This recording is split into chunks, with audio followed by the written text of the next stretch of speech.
Mexicans have a different idea on time.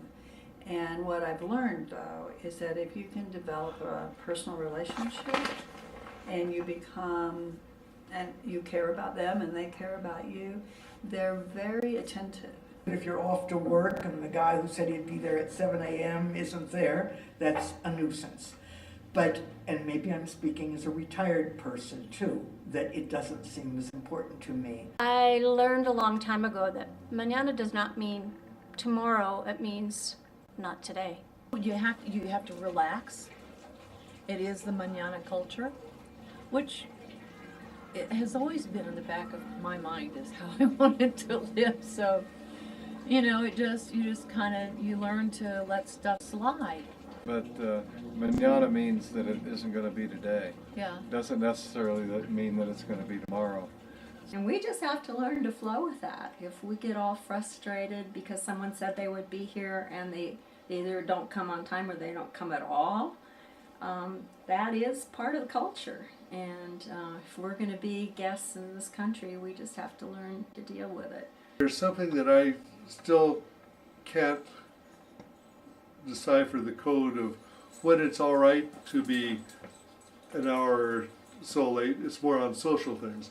But on many business things, they can be very timely. Having just returned from 6 weeks back in the United States, I can honestly say I do not like the hustle and the bustle and the traffic and the congestion and everybody living by their watch and their PDA. In the States. In the States. Yeah. We go to the States and we think these people are just running around like rats in cages, for goodness sakes. Here, people, well, you have to start out, if you're going to go to anything during the day, or any time really, you should really start out about 20 minutes early, because you're sure to meet somebody on the street that you know and want to talk to them for 10 minutes or 15 or whatever. It's very, very well accepted to be late to just about anything. Almost anything in Mexico. And it's probably because people are taking more time to visit, time to do the things that should be done versus, oh, I have to do this, I have to do this, I have to do this. I think I've changed a lot. I'm a lot more laid back, a lot more understanding, a lot more appreciative. But I think it goes back again to the people, understanding the people. The locals I know have different kinds of schedules. They eat their meals at different times, but we still operate just like we did in the States. Just the two of us, and so when you call, you get us.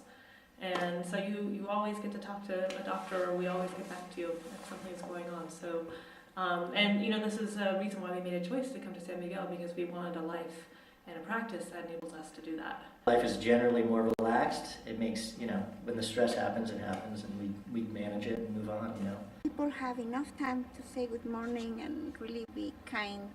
And it's still, even though I'm busy and we're both busy, it's still a slower pace than San Francisco or New York. It's like 50% of the pace of life. And there's a city in the U.S. where you're walking around the sidewalk and everybody's on their phones and moving around like this, and they're kind of zombies walking around. People are here like looking you in the eye and saying hello and having conversations on the street. They're not worried about getting to the next place. They're happy about where they are right now.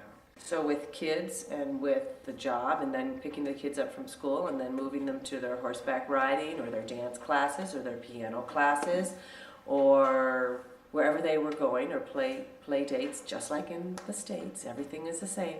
It's just that everybody's moving more slowly. I had to make that adjustment. It took me a while. Once I got that adjustment, I'm fine. And now I can just appreciate that San Miguel is just a beautiful, beautiful little town.